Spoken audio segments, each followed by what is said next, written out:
नमस्कार दोस्तों, एक बार फिर आपका कलाम के इस ऑनलाइन डिजिटल प्लेटफॉर्म पर हार्दिक स्वागत और अभिनंदन।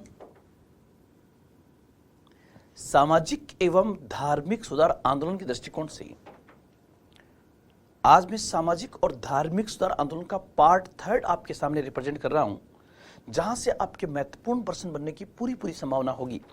इस क्रम में दोस्तों, आज जो है, इससे पहले मैंने सामाजिक एवं धार्मिक सुधार आंदोलन जो है,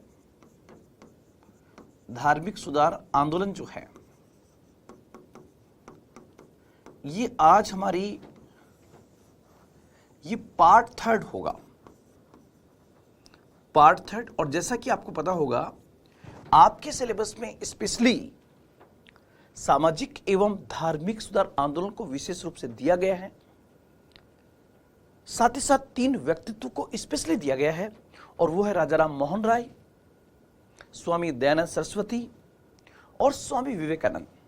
इसलिए मैंने स्पेशली ये जो तीनों क्लास को ड्राफ्ट तैयार किया है, वो ऐसे तैयार किया कि हर एक क्लास में, जैसे जो पार्ट 1 था, उस पार्ट 1 में मैं कोशिश की कि सामाजिक एवं धार्मिक सुधार आंदोलन का जो पार्ट 1 था, उस पार्ट 1 में हमने राजा राम, चूंकि स्पेशली दिया हुआ है, भारतीय पुनर्जागरण के जनक भी हैं, राजा राम मोहन राय साहब को बहुत अच्छे से यहाँ पर करने का प्रयास किया, और इसके माध्यम से पूरे ब्रह्म समाज को पढ़ने का प्रयास किया था।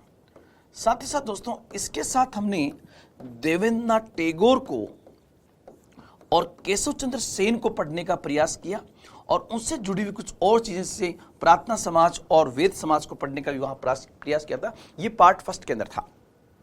फिर मैंने पार्ट 2 जो लिया, आपका सामाजिक एवं धार्मिक सुधार आंदोलन का जो पार्ट 2 था, उस पार्ट 2 में स्पेशली मैंने कवर किया ईश्वर चंद्र विद्यासागर साहब को, साथ ही साथ हेनरी विवियन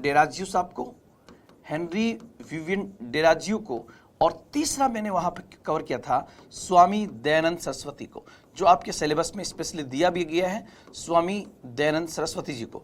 तो ये पॉइंट दोस्तों आप लोग यहां पर ध्यान रखना। अब स्पेशल जो पर्सनालिटीज आपकी दी हुई है, उनमें से 2 तो पहले हो गई, 1 और 2, और साथ ही साथ मैंने ईश्वर चंद्र विद्यासागर को, हेनरी विवियन डेराजियो को, केशव चंद्र सेन को, देवेंद्रनाथ टैगोर को, इनको भी मैंने वहां पर उसके साथ कवर कर लिया है।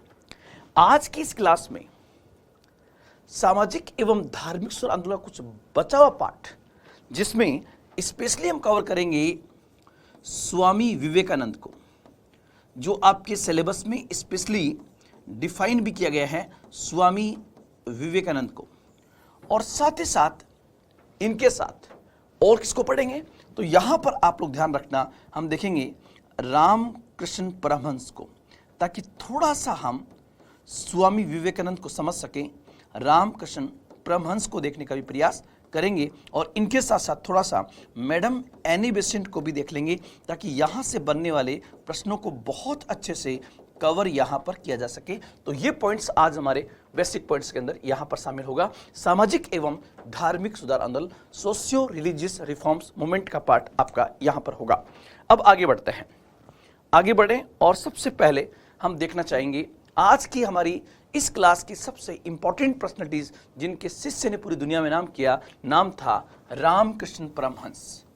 तो आप रामकृष्ण परमहंस को देखने का प्रयास यहां पर कीजिए दोस्तों। ये बेसिकली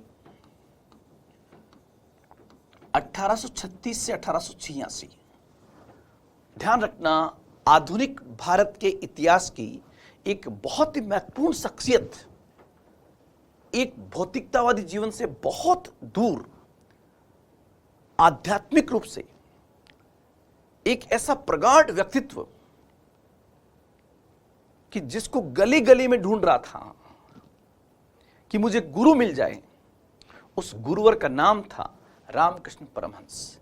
इनका जन्म 1836 के अंदर 1836 में बंगाल में हुआ था, और इनका जो रियल नेम था वो बेसिकली गंगाधर नाम था, गंगाधर चट्टोपाध्याय इनका नाम था। और वैसे इनकी पहचान जो है वो बेसिकली कलकत्ता में एक मंदिर था कलकत्ता की दक्षिणेश्वर में काली माता के मंदिर के पुजारी थे। ये काली माता मंदिर में पुजारी थे। तो ये पॉइंट भी आप यहां पर स्पेशली इसको ध्यान रखोगे, काली माता के दक्षिणेश्वर माता के मंदिर में पुजारी थे। और दोस्तों यहां से एक पॉइंट आएगा जो हर बार एग्जाम में पूछा जाता है। ये बेसिकली इन्होंने कहा कि अगर आपको इस संसार पर विजय प्राप्त करनी है, अगर अपने जीवन पर विजय प्राप्त करनी है, तो संसार पर विजय प्राप्त करने का जो इन्होंने सबसे महत्वपूर्ण सूत्र दिया वो बेसिकली क्या था। इन्होंने कहा कि संसार पर विजय प्राप्त करने के लिए आपको त्याग, ध्यान और भक्ति की त्रिस्तुर पर, त्याग, ध्यान और भक्ति का सूत्र उन्होंने दिया कि आप त्याग कीजिए, ध्यान कीजिए और भक्ति कीजिए। ध्यान रखना दोस्तों, ये तीनों चीजें जो व्यक्ति एक साथ कर लेगा वो इस संसार पर, अपनी इंद्रियों पर प्रगाढ़ रूप से मजबूती प्राप्त करेगा। तो और एग्जाम में जो क्वेश्चन पूछा गया है वो क्वेश्चन पूछा गया कि वो कौन से संत थे जिन्होंने कहा कि मनुष्य की सेवा ही ईश्वर की सेवा है। The service of man is the service of God. मनुष्य की सेवा ही ईश्वर की सेवा है। ऐसा कहने वाले ये महान सुधारक थे। ये आपके एग्जाम में ये वाला प्रश्न भी पूछ लिया गया है, मनुष्य की सेवा ही ईश्वर की सेवा है, ऐसा करने वाले कौन थे? तो नाम होगा रामकृष्ण परमहंस। और ध्यान रखना दोस्तों, इन्हीं के शिष्य का नाम था स्वामी विवेकानंद। इन्हीं के शिष्य का नाम था स्वामी विवेकानंद। तो ये पॉइंट आपको सबसे पहले रामकृष्ण परमहंस के बारे में आपको यहां पर ध्यान रखना है। आधुनिक भारत में जो सामाजिक एवं धार्मिक सुधार आंदोलन चला, उस सामाजिक एवं धार्मिक सुधार आंदोलन में रामकृष्ण परमहंस की भी बहुत बड़ी भूमिका है, क्योंकि इन्होंने ये कहा कि अगर हमें तमाम प्रकार की बुराइयों से दूर रहना है तो आपको भौतिकतावादी सुखों को त्यागना होगा। और इन्हीं के गुरु, इन्हीं के शिष्य हुए स्वामी विवेकानंद। तो हमारा नेक्स्ट पॉइंट जो होगा वो बेसिकली होगा स्वामी विवेकानंद। सबसे पहले मैं चाहूंगा कि हम स्वामी जी के बारे में कुछ बेसिक पॉइंट्स पढ़ लें, जिसके बारे में इतना ही कह सकता हूं कि इतना तो आना ही चाहिए। अगर आप एग्जाम की तैयारी कर रहे हैं तो ये बेसिक पॉइंट्स तो आपको आने ही चाहिए। वो बेसिक पॉइंट्स कौन से हो सकते हैं दोस्तों, उसी की चर्चा मैं करना चाहूंगा। सबसे पहले दोस्तों आप लोग ध्यान रखना, स्वामी जी का जन्म जो है, यहां पर ये डेट लिख देते हैं 1863 से 1902, 1863 से 1902। यहां पर पहला पॉइंट जो ध्यान रखना दोस्तों, ध्यान रखना कि स्वामी विवेकानंद का जन्म जो है वो बेसिकली आप लोग ध्यान रखना, इनके जन्म को भारत में राष्ट्रीय युवा दिवस के रूप में मनाया जाता है। 12 जनवरी 1863 को बेसिकली इनका जन्म बंगाल में कलकत्ता में हुआ था। और ध्यान रखना दोस्तों, इनके पिताजी जो थे, इनके पिता का नाम था विश्वनाथ दत्त। इनके पिता का नाम था विश्वनाथ दत्त, और ये बेसिकली एक बहुत बड़े बैरिस्टर थे, बहुत बड़े बैरिस्टर थे। इसके माध्यम से मैं आपको ये कह सकता हूं कि इनका परिवार एक संपन्न परिवार में इनका जन्म हुआ था। और स्वामी विवेकानंद जो थे, इनके बचपन का नाम नरेंद्रनाथ दत्त था। ध्यान रखना, बचपन का नाम नरेंद्रनाथ दत्त था और इनको घर में नरेंद्र के नाम से प्यार से नरेंद्र कहते थे। और नरेंद्र का जो जीवन था वो बेसिकली एक बहुत संपन्न परिवार में इनका जन्म हुआ और उसी संपन्नता में इनका जीवन बीतता है। लेकिन जो भी घर पे आता था, उस आने वाले हर मेहमान से नरेंद्र ऐसे प्रश्न पूछता था कि दोबारा मेहमान आता ही नहीं था। भगवान कौन है? मैं ईश्वर से अपनी मुलाकात किस प्रकार से कर सकता हूं? त्याग क्या है? ध्यान क्या है? भक्ति क्या है? हिंदुज्म क्या है? मतलब एक छोटा सा अल्प वयस्क बच्चा ऐसे ऐसे प्रश्न पूछता था कि एक आम आदमी तो दूर, बड़े बड़े विद्वान भी उनके प्रश्नों का जवाब नहीं दे पाते थे। उस प्रसिद्ध शख्सियत का जन्म 12 जनवरी 1863 को बंगाल में हुआ। और आपको पता होगा 1984 में 1984 में भारत सरकार ने इनके जन्म दिवस को राष्ट्रीय युवा दिवस के रूप में मनाने का निर्णय लिया। ध्यान रखना दोस्तों, इन्होंने इनका 39 इयर्स की एज में 39 वर्ष की उम्र में ही निधन हो जाता है। और आज अगर पूरा विश्व उनकी चर्चा करता है तो इसका मतलब ये हुआ कि भले ही उन्होंने जीवन की अवधि कम हो, लेकिन बड़ी गहराई के साथ, तन्मयता के साथ जीवन उन्होंने जिया था। अब दोस्तों, कहते हैं कि स्वामी विवेकानंद ने कई गुरुओं को चेंज किया, किसी भी गुरु से उन्हें संतुष्टि प्राप्त नहीं हुई। एक बार उनकी मुलाकात जो है दक्षिणेश्वर में, मतलब बंगाल में ही, कलकत्ता में ही, स्वामी रामकृष्ण परमहंस से उनकी मुलाकात होती है। और रामकृष्ण परमहंस जो है पहली बार में देखते ही पहचान जाते हैं कि इस बंदे में दम तो है।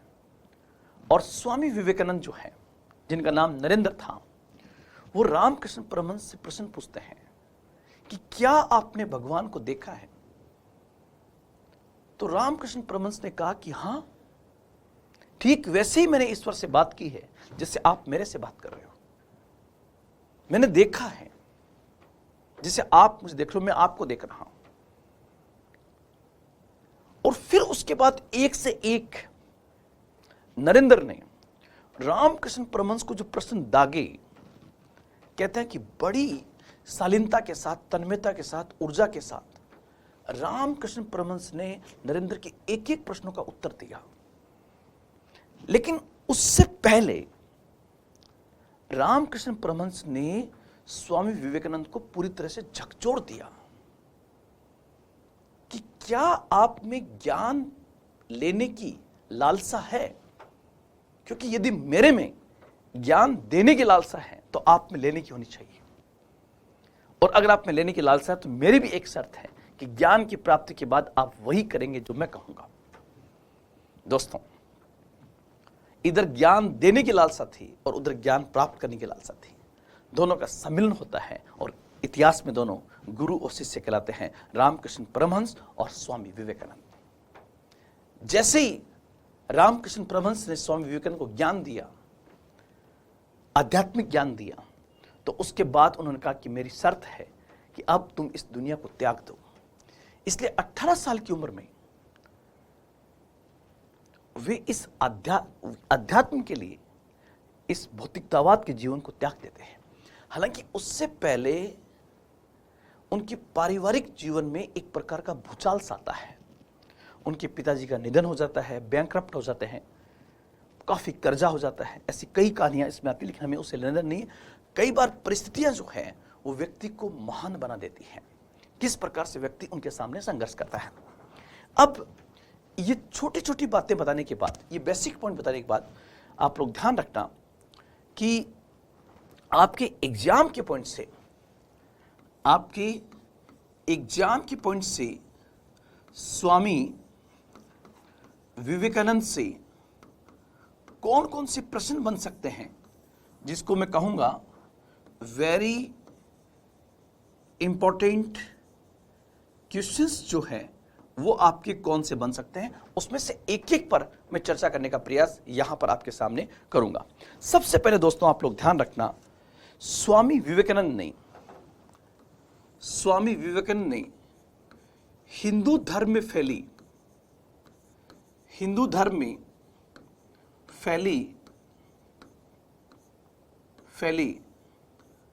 कुरीतियों का विरोध किया, मतलब गलत रीतियों का, कुरीतियों का विरोध किया। और इस क्रम में उन्होंने किसका विरोध किया, देख लीजिए आप। सबसे पहले नंबर 1, वो जाति प्रथा को भी एक प्रकार का जाति प्रथा का वो विरोध करते हैं। साथ ही साथ हिंदू धर्म में जिस प्रकार से कर्म कांड हो रहे थे, उन कर्म कांडों की वो आलोचना करते हैं। साथ ही साथ अंधविश्वास, ध्यान रखना, समाज में फैले विभिन्न प्रकार के अंधविश्वासों को उन्होंने विरोध किया और लोगों से कहा कि आप तार्किक रूप से सोचना शुरू करें।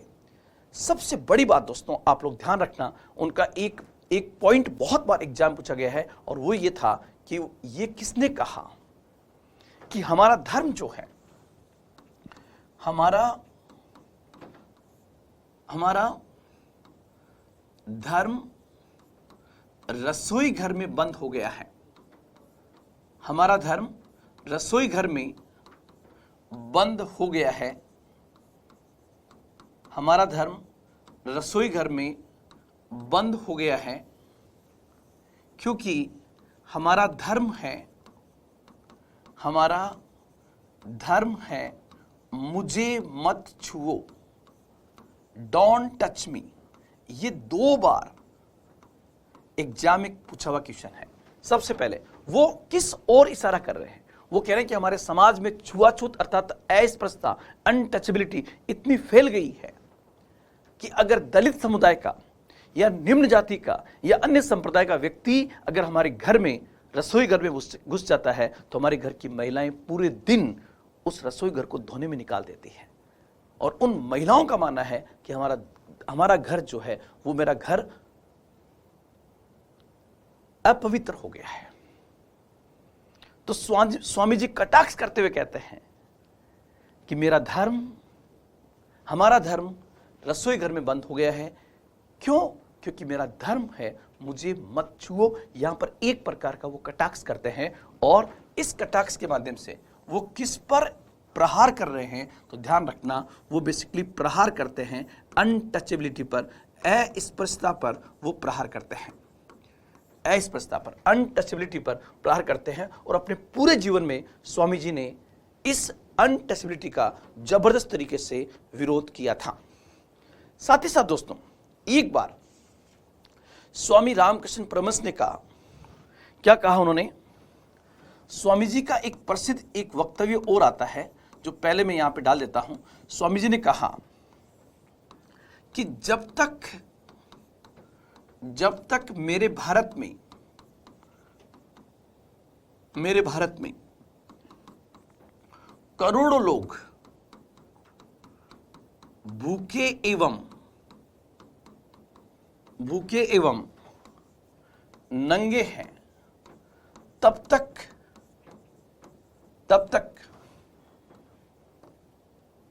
तक मैं उस प्रत्येक व्यक्ति को देशद्रोही मानता हूं जो उन्हीं के खर्चों पर पला बड़ा है परंतु उनकी परवाह नहीं करता।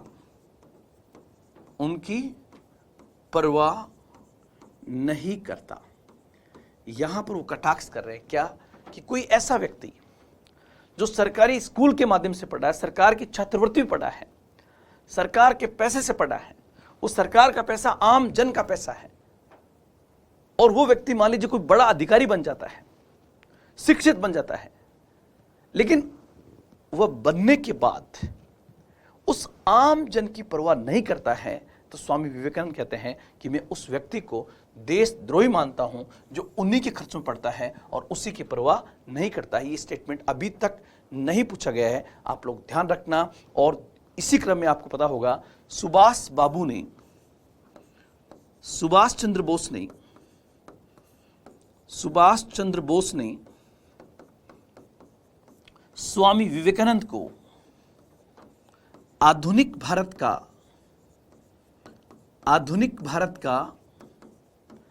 आध्यात्मिक पिता कहा है। आधुनिक भारत का the spiritual father of modern India. आधुनिक भारत का आध्यात्मिक पिता सुभाष बाबू ने किसको कहा है? स्वामी विवेकानंद को कहा है। तो ये चीज आप लोग ध्यान रखना। इस क्रम में स्वामी जी जो है वो रामकृष्ण से शिक्षा प्राप्त करने के बाद और उनके आदेश पर, उनके उपदेश पर पूरे भारत का भ्रमण करते हैं और कहते हैं दोस्तों कि मई 1893 को, हालांकि उससे पहले आपको पता होगा स्वामी जी की मुलाकात जो है खेतड़ी के राजा अजीत सिंह से होती है। यहां पर फिर एक पॉइंट ध्यान रखना, यहां पर एक शब्द आ रहा है खेतड़ी के राजा, और खेतड़ी के राजा थे अजीत सिंह। ध्यान रखना, वो अजीत सिंह जो है वो बहुत इज्जत करते थे स्वामी विवेकानंद की, और नरेंद्र का नाम जो स्वामी विवेकानंद पड़ा वो बेसिकली अजीत सिंह जी ने दिया था। तो ध्यान रखना, ये जो नामकरण हुआ है, ये नामकरण के पीछे बहुत बड़ा जो योगदान है वो अजीत सिंह जी का है, जिन्होंने इनको नाम दिया स्वामी विवेकानंद। स्वामी विवेकानंद। और यहां तक कि आपको पता होगा वो स्वामी जी को 100 रुपीज, उस जमाने में 100 रुपए की बहुत बड़ी कीमत थी, और खेतड़ी शासक अजीत सिंह जो है वो उनको वहां पर उनके सेंटर पे कलकत्ता में पैसे भेजते थे ताकि स्वामी जी का खर्च चल सके, क्योंकि स्वामी जी ने तमाम प्रकार के भौतिक सुख सुविधाओं को त्याग दिया था। तो यहां पर ये पॉइंट भी आपको यहां पर ध्यान रखना है। अब मैं आता हूं लास्ट पॉइंट के ऊपर। लास्ट पॉइंट से पहले हम एक चर्चा कर लेते हैं कि स्वामी विवेकानंद की वो घटना जिसने स्वामी जी को एक वैश्विक व्यक्तित्व के रूप में ढाल दिया, तो वो घटना थी 1893 का शिकागो का विश्व धर्म सम्मेलन। शिकागो का विश्व धर्म सम्मेलन। और यहां पर याद करने वाला पॉइंट जो है दोस्तों, आप लोग ध्यान रखना, वे संपूर्ण भारत के भ्रमण के पश्चात वे भारत से निकलते हैं, और भारत से वो जापान, चीन और उसके बाद कनाडा होते हुए यूएसए पहुंचते हैं। और 1893 में शिकागो के अंदर जो विश्व धर्म सम्मेलन हुआ उसमें उन्होंने भाग लिया। ध्यान रखना, उस सम्मेलन में भाग लेने से पहले स्वामी जी को भारत में भी और स्पेशली अमेरिका में भी इतना कोई जानता नहीं था, लेकिन जो शॉर्ट एंड स्वीट भाषण जो उन्होंने वहां पर दिया, जिसकी शुरुआत उन्होंने की अमेरिकन सिस्टर्स एंड ब्रदर्स, अमेरिकी बहनों एवं भाइयों, और उन्होंने हमारे वैदिक समाज का विश्व बंधुत्व की जो शुरुआत उन्होंने वहां पर की, वसुदेव कुटुंबकम की जो शुरुआत की उन्होंने, और वहां पर यह कहा कि हमारे में कुछ वक्ताओं की प्रशंसा करता हूं जिन्होंने कहा कि अगर आपको सहानुभूति का पाठ सीखना हो, आपको धैर्य का पाठ सीखना हो, तो आपको पूरब से पाठ सीखना चाहिए। पूरब मतलब भारत है। मैं आपका उस धरती से आपका वेलकम करता हूं जो सभी धर्मों की जननी है। मैं आपको उस दर्शन को प्रेस करना चाहूंगा जो दुनिया में ज्ञान का सबसे बड़ा स्रोत है। मैं उन वेदों की चर्चा आपसे करना चाहूंगा जो भाईचारे का पाठ पढ़ाते हैं। दोस्तों, कहते हैं कि स्वामी जी ने वहां पर जो स्पीच दिया, जो भाषण दिया, इस स्पीच के खत्म होने के बाद कहते हैं कि लोगों ने खड़े होकर आउटस्टैंडिंग जो परफॉर्मेंस उनकी थी और जो क्लैपिंग की गई, और उसके बाद भाषण के बाद पूरी पब्लिक जो है वो स्वामी विवेकानंद के पीछे पीछे हो जाती है।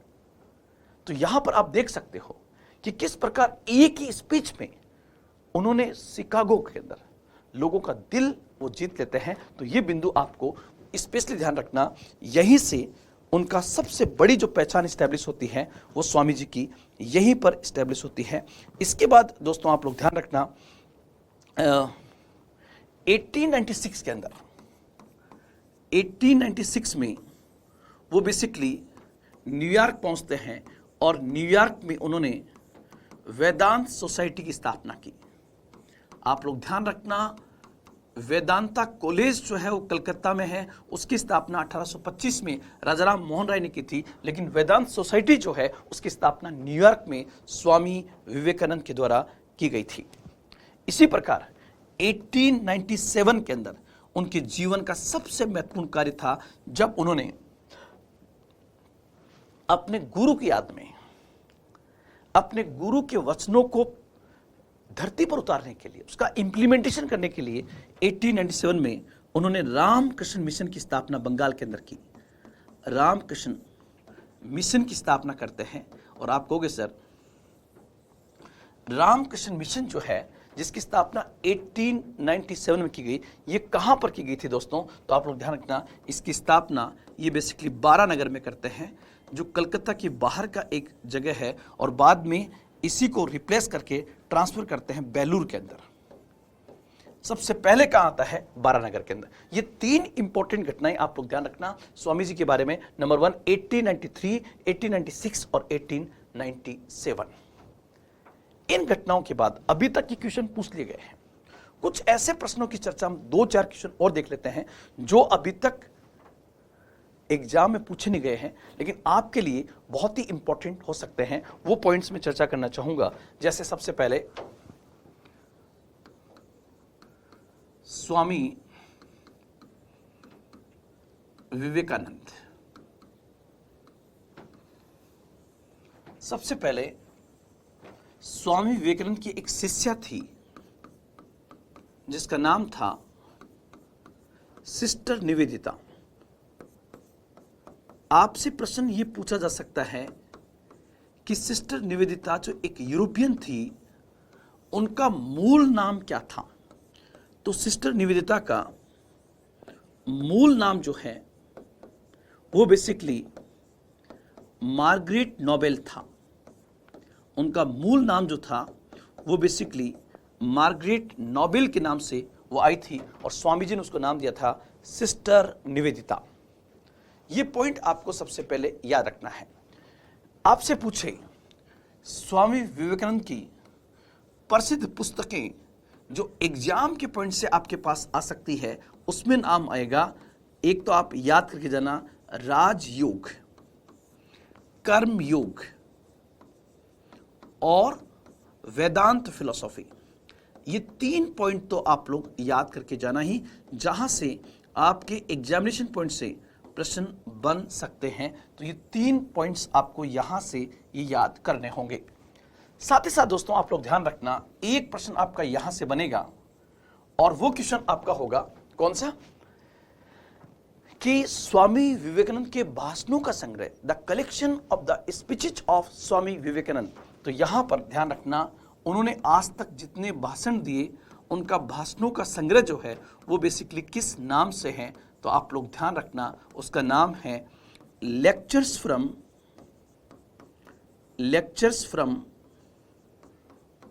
कोलंबो टू अल्मोड़ा।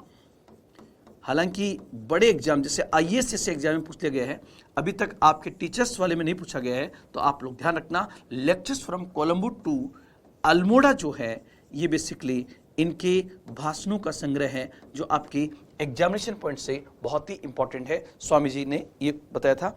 इसमें स्पीचेस सबकी सब इसमें कवर हो गई। लेक्चर्स फ्रॉम, ये वाला आपको ध्यान रखना है, lectures from Colombo to Almora क्या है, ये पॉइंट्स आपको ध्यान में रखने होंगे दोस्तों। तो ये मैंने आपको थोड़ा सा एक डिटेल स्टडी के रूप में आपको बताने का प्रयास किया स्वामी विवेकानंद को। और कहते हैं कि 1902 में जब वो एक दिन अपने शिष्यों को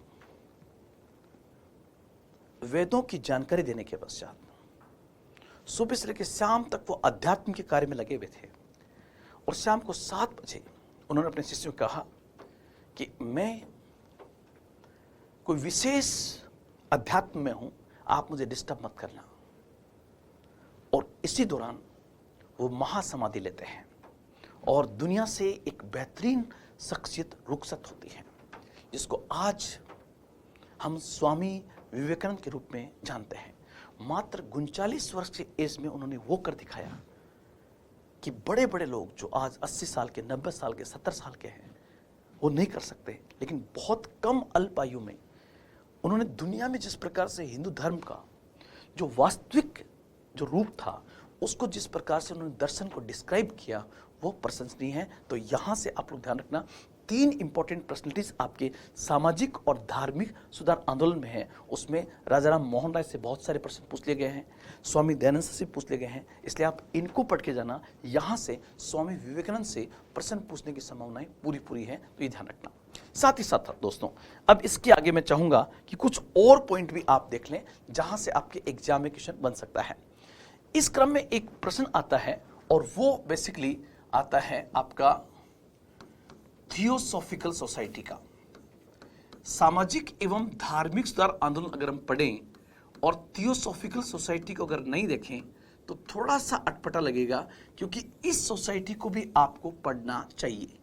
इस सोसाइटी की स्थापना बेसिकली भारत में नहीं हुई थी, लेकिन भारत के सामाजिक एवं धार्मिक सुधार आंदोलन और भारतीय राष्ट्रीय आंदोलन में थियोसॉफिकल सोसाइटी की मैडम एनी बेसेंट की बहुत बड़ी भूमिका है, जो आपके एग्जाम के पॉइंट से इस सोसाइटी को इंपॉर्टेंट बनाती है। सबसे पहले हम देखें कि थियोसॉफिकल सोसाइटी जो है, इस सोसाइटी की स्थापना 1875 मतलब आर्य समाज और थियोसॉफिकल सोसाइटी की स्थापना एक ही समय पर होती है। यह पॉइंट आपको ध्यान रखना है। और इसके संस्थापक जो है, इसके फाउंडर जो है दोस्तों, आप लोग ध्यान रखना, इसके संस्थापक 2 हैं, colonel H.S. Olcott, colonel H.S. Olcott और मैडम H.P. ब्लात्वस्की। इन दोनों ने मिलकर की और इस संगठन की स्थापना की थी, थियोसॉफिकल सोसाइटी। और दोस्तों ध्यान रखना, इस सोसाइटी का जो मेन ऑब्जेक्ट था, वो मेन उद्देश्य था। और ये सोसाइटी कहाँ स्टैब्लिश हुई है, तो ध्यान रखना, ये सोसाइटी स्टैब्लिश हुई है न्यूयॉर्क में। न्यूयॉर्क हडसन नदी किनारे पर है और ये बेसिकली अमेरिका का सबसे रिचेस्ट सिटी माना जाता है। द हाईएस्ट स्काई स्क्रैपर्स भी कहते हैं इसको, इस न्यूयॉर्क को, जो हडसन नदी के किनारे पर है।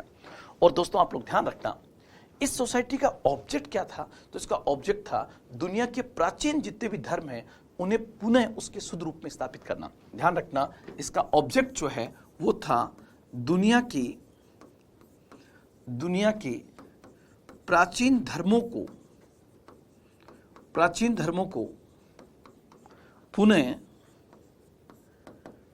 उनके शुद्ध रूप में स्थापित करना, शुद्ध रूप में स्थापित करना इनका ऑब्जेक्ट था।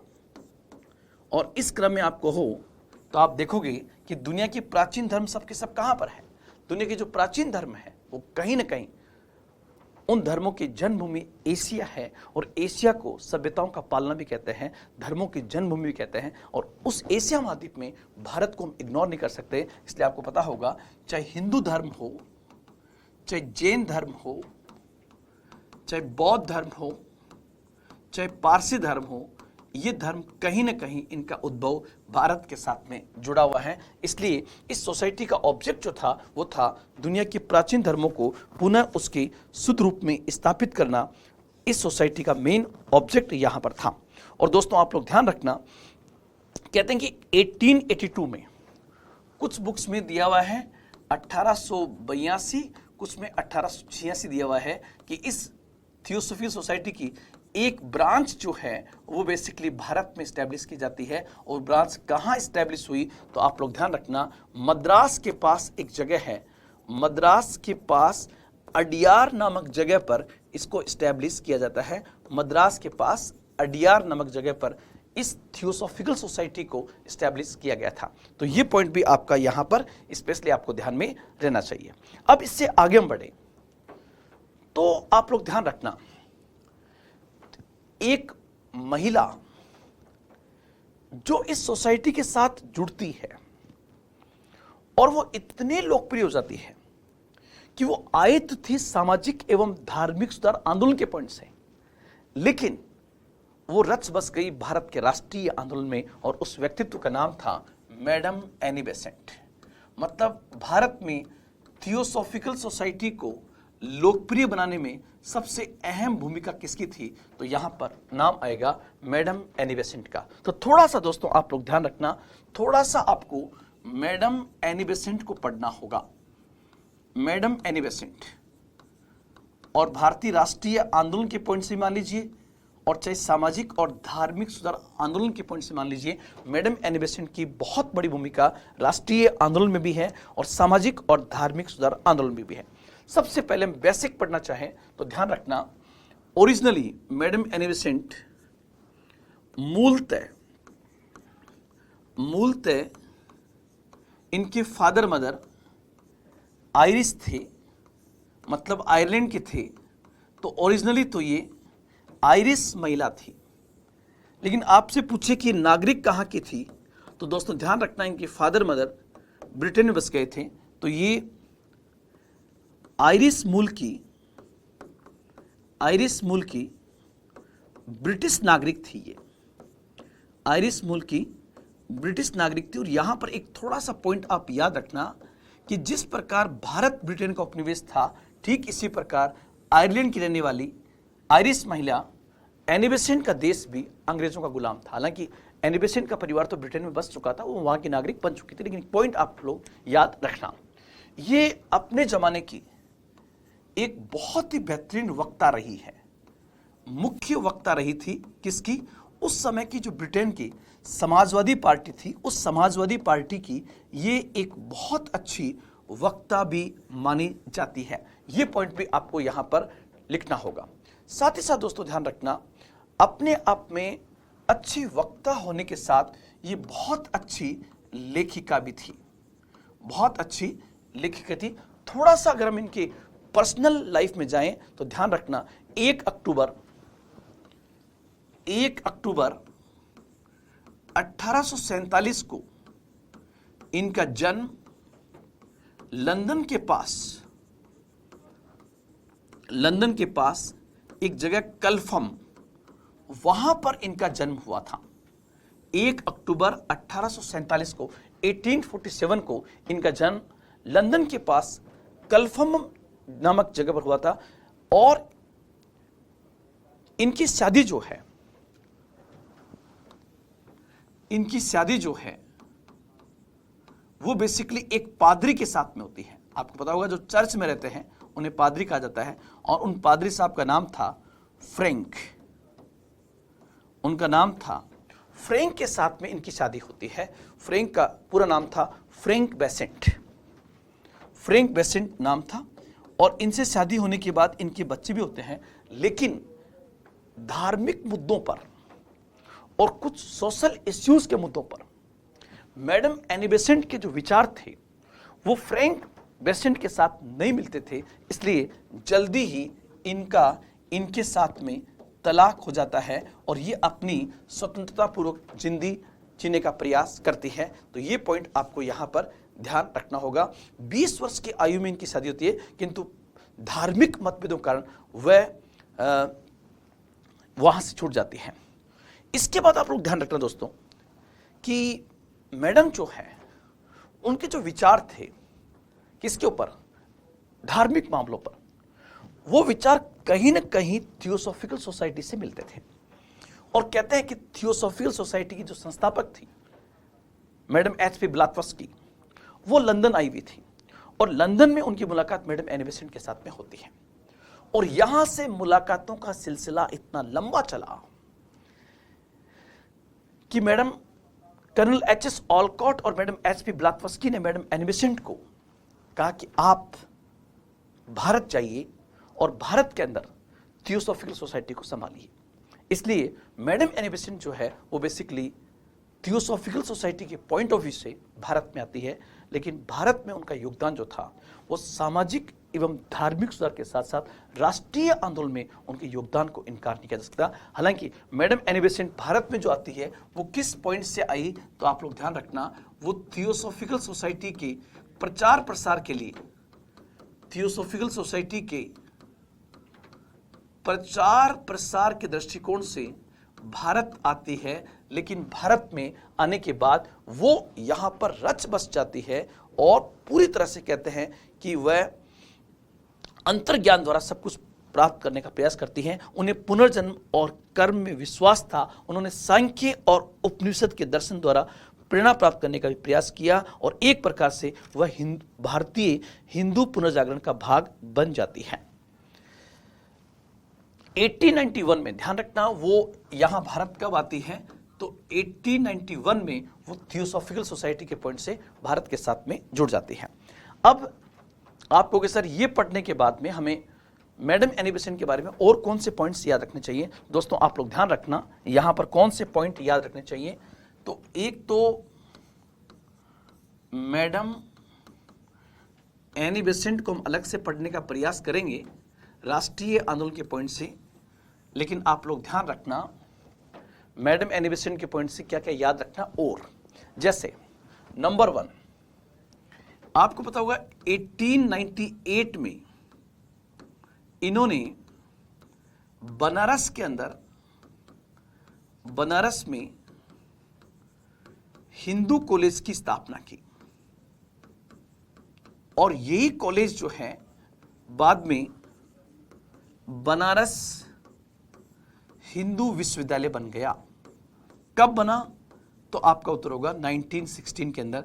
लेकिन जो आज का बनारस हिंदू विश्वविद्यालय, जो उत्तर प्रदेश का बहुत बड़ा विश्वविद्यालय है, इसकी स्थापना 1898 में बनारस हिंदू कॉलेज के रूप में की गई थी। 1916 में ये मदन मोहन मालवीय साहब के प्रयासों से इस रूप में ढलता है। तो ये पॉइंट आपको यहां पर सबसे पहला पॉइंट याद रखना होगा 1916 वाला। दूसरा पॉइंट आप लोग ध्यान रखना, इन्होंने सामाजिक क्षेत्र में क्या योगदान दिया। ये पॉइंट जो है ये आप याद रखना कि शिक्षा के पॉइंट से उनका योगदान क्या था। पहला उनका शिक्षा के पॉइंट से, फिर आपको पता होगा कि सामाजिक क्षेत्र में उन्होंने क्या कहा। तो ध्यान रखना सामाजिक क्षेत्र में जहां एक और उन्होंने बाल विवाह, अस्पृश्यता,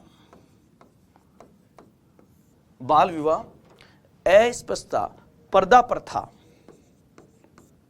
प्रथा, बाल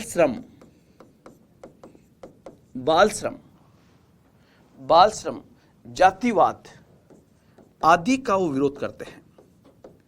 आदि का मैडम ने विरोध किया कि इनकी समाज में कोई जगह नहीं है। शिक्षा के क्षेत्र में आपको योगदान बता दिया।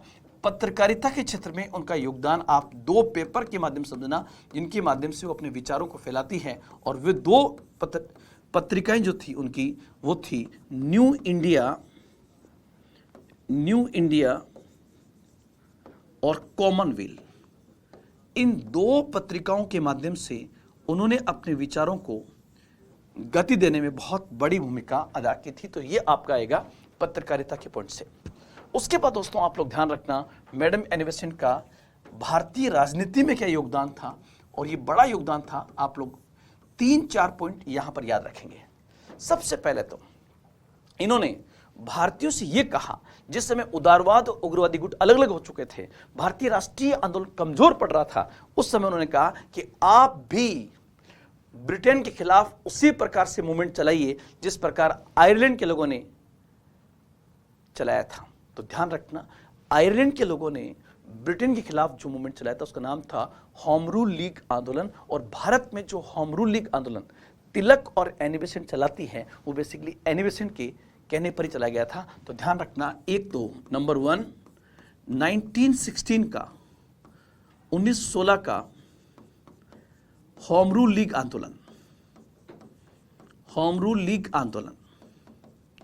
एक आपको पता होगा इन्हीं के प्रयासों से 1916 में भारत में उदारवादी और उग्रवादी गुट को एक किया जाता है कि अगर आपको राष्ट्रीय आंदोलन को नई डायरेक्शन देनी है तो आपको एक होना जाना होगा। सूरत अधिवेशन के बाद जिस प्रकार से भारत में उदारवादी और उग्रवादी गुटों में विभाजन हो गया था, कांग्रेस टूट गई थी, उसको एक करने का काम मैडम एनी बेसेंट ने किया था।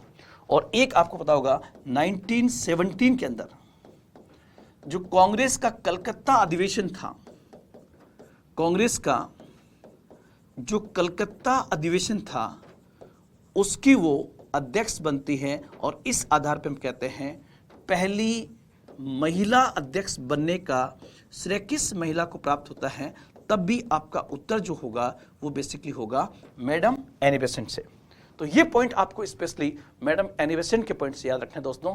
वो चाहे शिक्षा हो, चाहे पत्रकारिता हो, चाहे समाज हो, और चाहे थियोसॉफिकल सोसाइटी हो, हर क्षेत्र में मैडम एनी बेसेंट का योगदान था। इसलिए आज इतने साल बाद भी हम उनको याद करते हैं। आप कहेंगे सर इनकी डेथ कैसे हुई, तो आप लोग ध्यान रखना 1933 के अंदर 20 सितंबर 1933 को 85 साल की उम्र में मद्रास के अंदर ही 1933 में मद्रास के पास अडियार नामक जगह पर इन्होंने अंतिम सांसें ली और अपना जीवन जो है वो भारत के प्रति समर्पित कर दिया।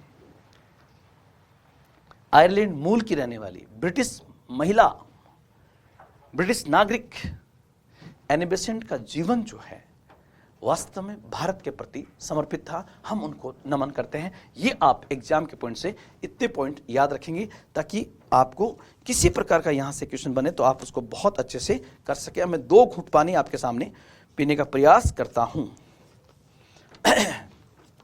ये पॉइंट्स दोस्तों आपके थे स्वामी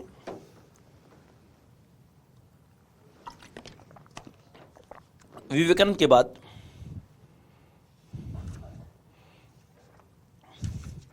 कुछ 1-2 पॉइंट में आपको और समझाने का प्रयास करता हूं।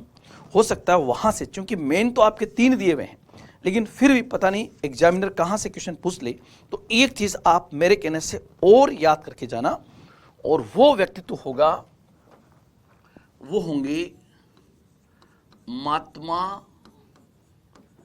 ज्योतिबा फूले।